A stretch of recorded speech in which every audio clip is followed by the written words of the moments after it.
Welcome to the Human Capital Innovations Podcast, your go-to source for personal, professional, and organizational growth and development.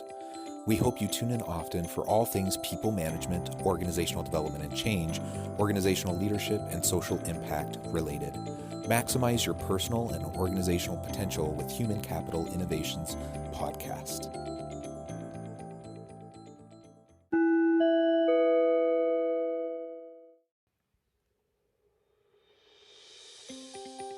Welcome to the Human Capital Innovations Podcast. In this HCI Podcast episode, I talk with Jeff Wald about his book, The End of Jobs, The Rise of On-Demand Workers and Agile Corporations. And we discuss the pros and cons to a future where companies and employers are relying more heavily on technology.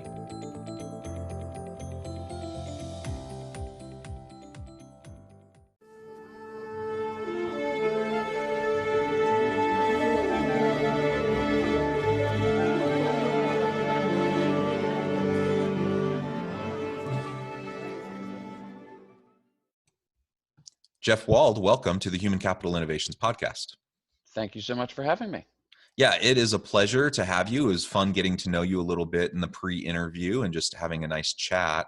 And I'm excited to have a conversation today about the changing nature of work and how disruptive technologies are really changing what it looks like, what the nature of organizations, the nature of jobs, the nature of professions.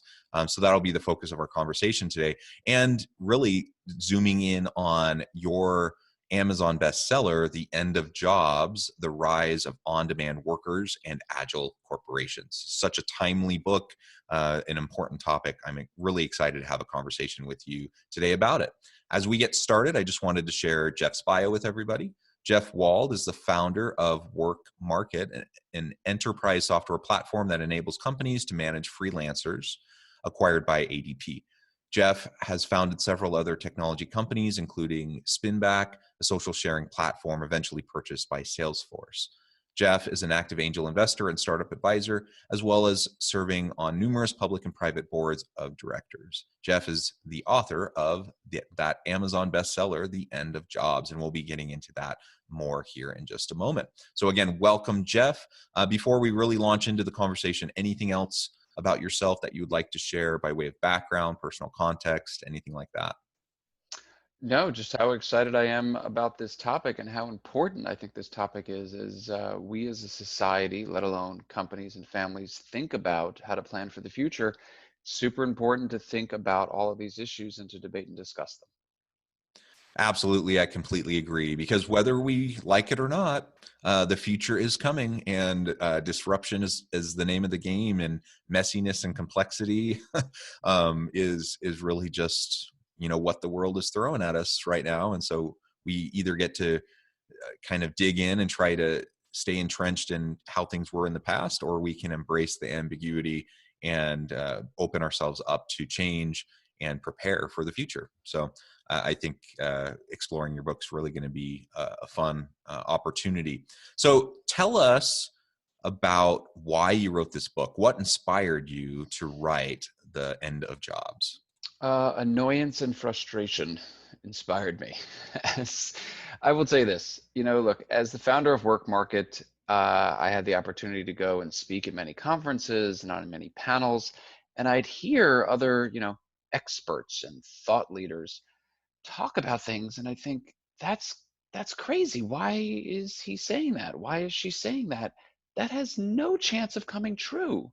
And it started to strike me as not only disingenuous but harmful, as companies would say, oh my gosh, everyone's moving to on-demand labor, we have to do it too. No, they're not. That's not happening. As the founder of Work Market, I wanted it to happen, but it wasn't. And I said, you know what, we need to bring some context to conversations about the future of work. And to me, that context, and importantly, evidence, has three bases. One is the history of work. We've been here before, Jonathan, right? Like, we've seen how companies and workers have come together in the face of technology change, social change, and a host of other things. The second is data.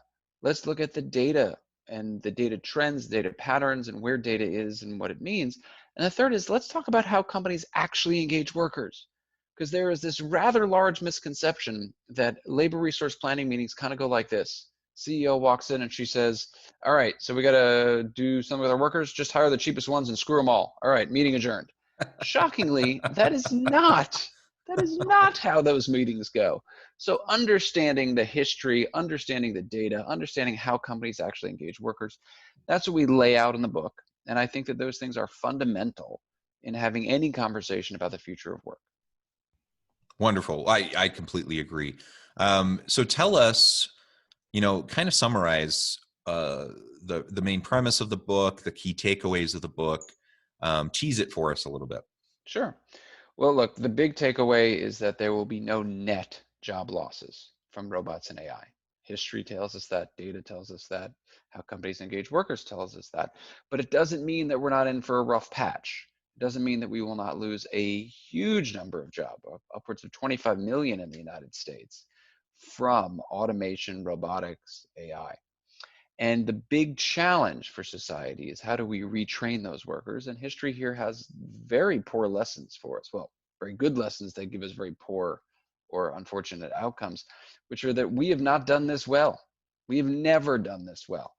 And so be mindful. We've always been resistant, right? At any Yeah. stage, we talk about the various industrial revolutions. We're in the fourth industrial revolution now. Mm-hmm. To your point, can we learn from history and from past mistakes so we can embrace this shift and these changes better? Or are we going to dig in our heels and go kicking and screaming into the future? I am hopeful that we will be mindful and learn lessons from history, but people do change poorly. Companies do it even worse, and societies do change terribly. And so this change will come quicker.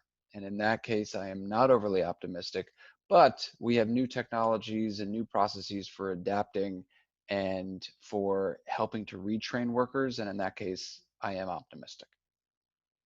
Yeah. And for the same reasons, I'm concerned. I have my concerns, but I do have optimism, and I'm cautiously optimistic about moving forward into the future. And frankly, I see, to your point, will there be disruption? Will there be displacement of jobs? Yes. And yes. Right. But at the end of the day, will we have net job loss or net job gain? And I think these new technologies, when leveraged and embraced, they will open up a whole world of new opportunities and new types of work experiences and new jobs. Of course. Right. And so that's where the reskilling and upskilling has to come, so that we can have people that are trained, for the jobs of yesterday, that now they'll be prepared when their jobs get displaced for the jobs of the future. Very true. But let's talk through an example, if we could. And this has become my favorite example. I used to talk about the ATM, and I talk about the ATM in the book. But let's talk about truck drivers. Now, Jonathan, if I were to ask you, that's right, you didn't realize I'm going to flip it on you right now. I'm going to ask you some questions. If I were to ask you, of the three, they're knowing that there are 3.3 million people employed as truck drivers in the United States. How many people do you think will be employed as truck drivers in the United States in 10 years? Yeah, with self-driving vehicles, there has to be a shift there. But I guess the question is, and I don't know the answer to that, but the question is, will they be traditional truck drivers in the way they've been truck drivers in the past, or will now they be, do we still need people to be involved with the transportation of goods? And the answer is yes, absolutely. Absolutely. You know what? Shocking nobody. Incredibly thoughtful answer to that question, as opposed to the normal, which is, oh, probably none, or I don't know, maybe just like a million. And here's the answer that I think about. I think about the fact that there'll probably be about 3.5 million truck drivers in the United States in 10 years. And here's why. The idea that autonomous vehicles are coming is an idea that we've had for 10 years. The idea of getting them road ready, that last 10%, we've been 10% away for 10 years. We may never have autonomous vehicles. That's actually a reality. I think it's a very low probability, but it is a possibility. So in the next 5 years, let's assume, oh my God, they cracked that code. I don't think it'll happen, but let's assume that that happens. When that code gets cracked and the vehicles are road ready, it doesn't mean the road itself is ready. It won't have the infrastructure, the sensoring technologies, the recharging technologies, the regulatory environment necessary to have these trucks going all over the place. GAT may take another 10 years in and of itself, but let's say it only takes another 5. It won't. It'll take much, much longer.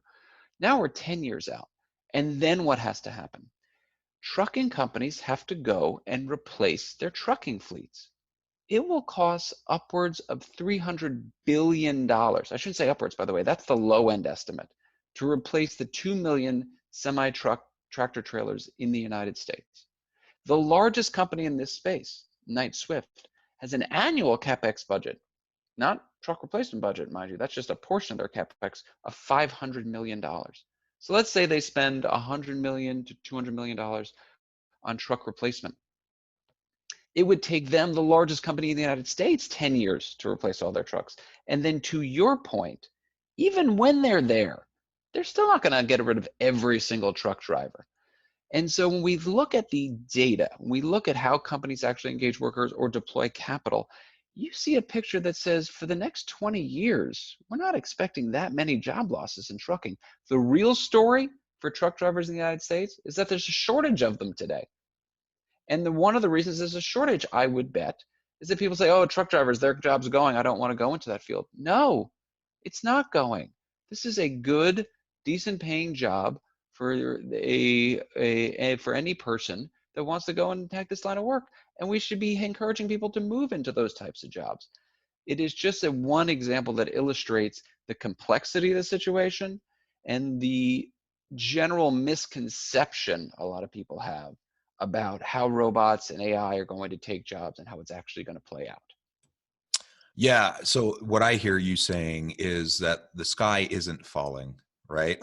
When it comes to disruptive technologies, AI, machine learning, and how that's going to kind of cause some shift and there will be some upheaval and there will be challenges associated with embracing these new technologies.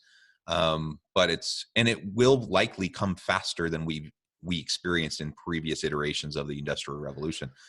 But it's not, the sky isn't falling, and it's not, those are often scare tactics, right? And whether they're well-intentioned or whatever the reason, we can be more thoughtful and more nuanced about how we approach the realities that, this shift will be facing, putting on organizations.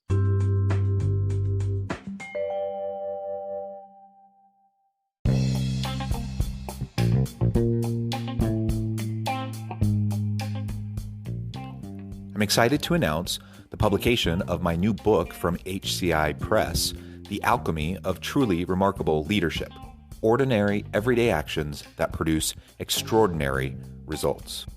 Consider how the nature of work has shifted over the past 50 years. With increased globalization, rapid technological advancement, and the shift in economic composition, the average job of today looks very different than the average job of 50 years ago. What will the jobs and organizations of tomorrow look like? Moreover, what does this all mean for organizational leaders? What are the core competencies and capabilities of organizations and their leadership that are prepared for continued disruption and geopolitical and socioeconomic shifts? Regardless of what the future holds, increasingly, leaders need to be socially minded, data-driven, decisive, champions of talent, and disruptors of the traditional notions of leadership, teams, organizations, and work. The Alchemy of Truly Remarkable Leadership will help you to explore your own leadership competencies and capabilities and consider ways to apply and implement them into your workplace and personal life.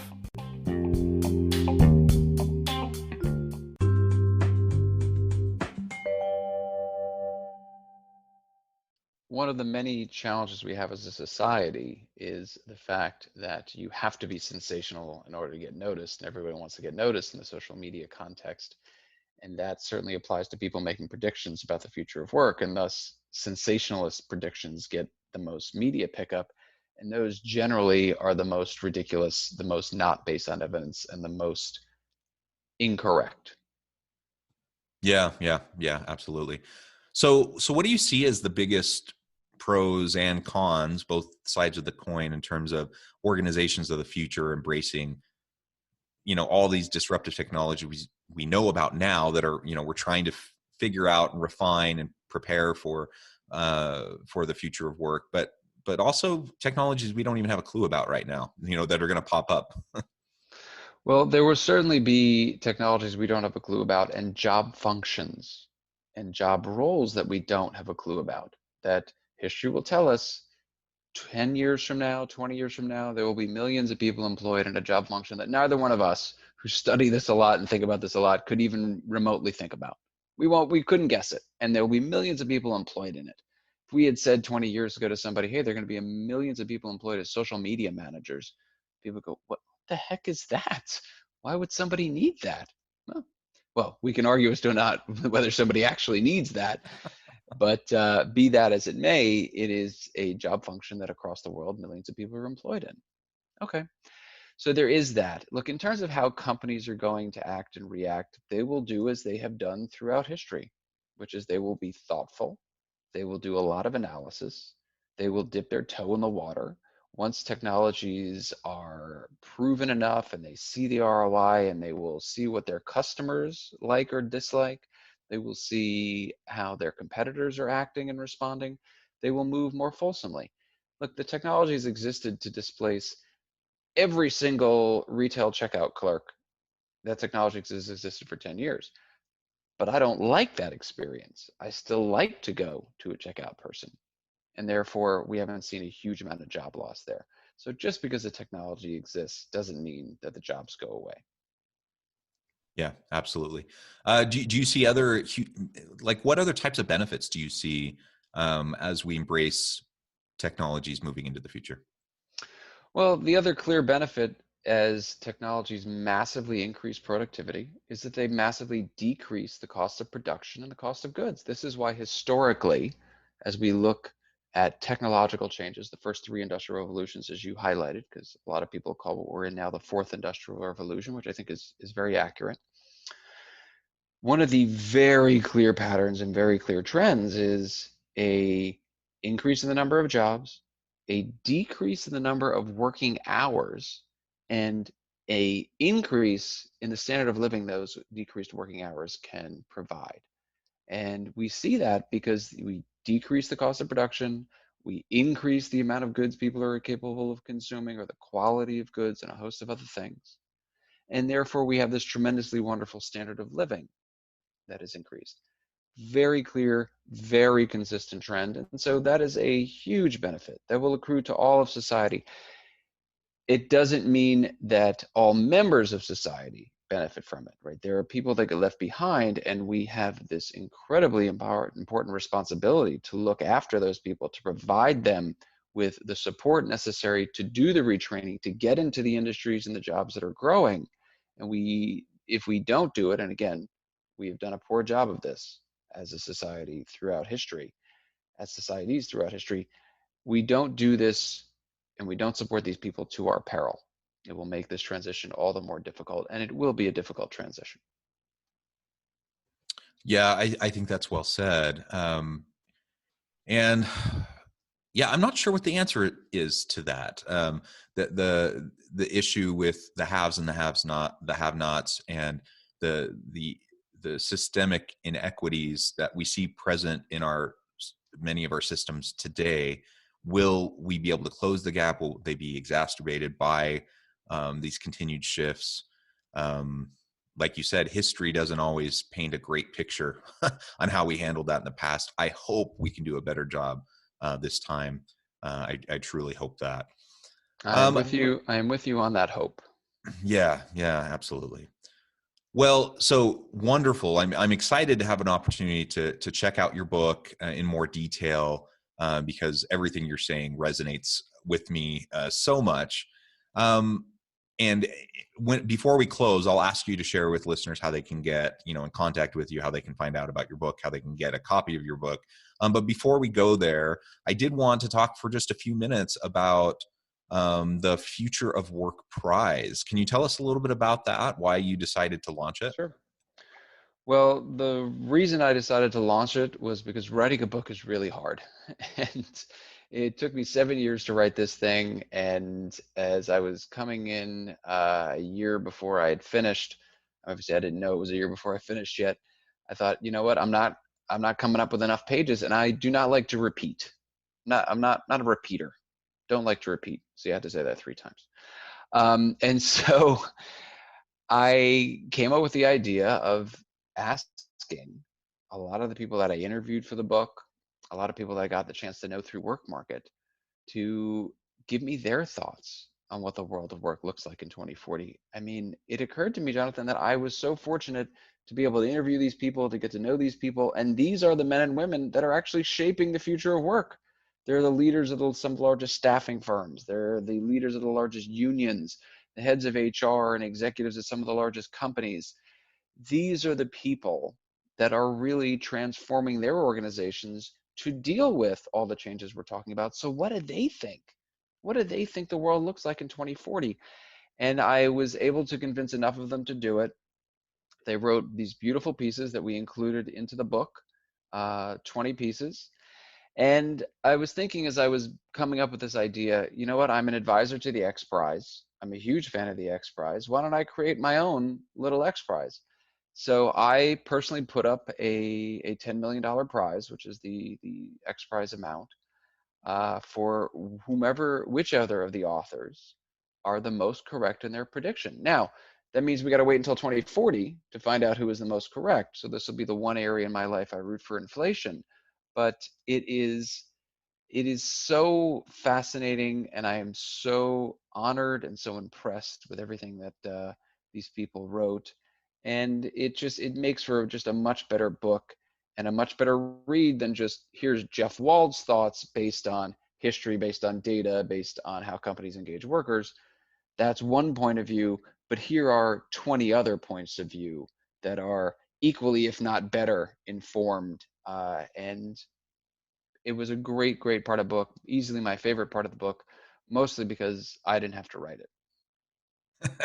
Well, good. Tapping into the expertise of others is an ingenious way to go about writing a compelling book. So good job. And like you said, while there's challenges in coordinating that, ultimately it enriches the read. It enriches the experience of the reader, and leveraging that expertise of all those other people that also are doing a lot of work in this area. So that's excellent. So Jeff, as we wrap up today, I just wanted to give you a chance to share with listeners how they can get connected with you, find out more about what you're up to, what you're doing on an ongoing basis, find your book, all of that kind of stuff. And then give us the last word on the topic. Sure. Well, I appreciate it. The one place in the world that I go by Jeffrey and not Jeff is on Twitter, because I couldn't get at Jeff Wald. So at Jeffrey Wald on Twitter. LinkedIn, though, is the place that I post the most and interact with people the most. You can always reach out on LinkedIn. And the book, as you mentioned, we were fortunate to become an Amazon bestseller, hit #1 in all of Amazon's HR categories. Amazon is still the best place to get the book, although as bookstores open, I'm very excited to walk into my first bookstore and see the book on the shelves. So I'm looking forward to that. And then the last word on the topic is one of caution, to be wary to your listeners of anytime they hear predictions in the future of work. Be wary. I'm not saying that my approach is correct. I'm just saying that it gives a higher probability that predictions of the future of work that are not based on history, that are not based on data, that are not based on how companies engage workers, just be wary of those predictions and take them with a grain of salt. Yeah, because that's just looking into a crystal ball, right? We have to have reasons for looking at trends and how they lead into predictions. So I think your approach is the right one. As an academic, who also does work in the consulting world and in this space, I'm all for the data. I'm a data wonk, so I love that caution. And I really appreciate the opportunity, Jeff, to talk with you today, to learn more about your book and your approach. And I really encourage listeners to reach out, get connected on LinkedIn, check out the book, support Jeff and his work. And as always, I hope everyone can stay healthy and safe, that you can find meaning and purpose at work each and every day. And I hope you all have a great week. Thank you so much for having me.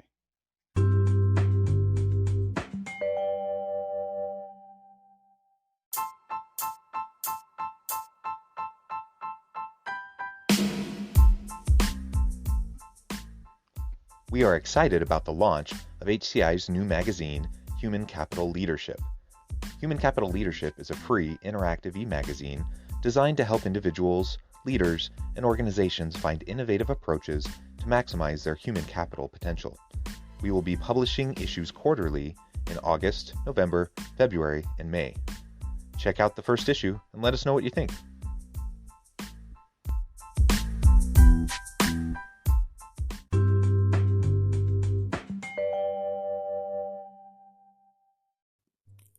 Thanks again for joining us for this episode of the Human Capital Innovations Podcast. I hope you stay healthy and safe and that you have a great week.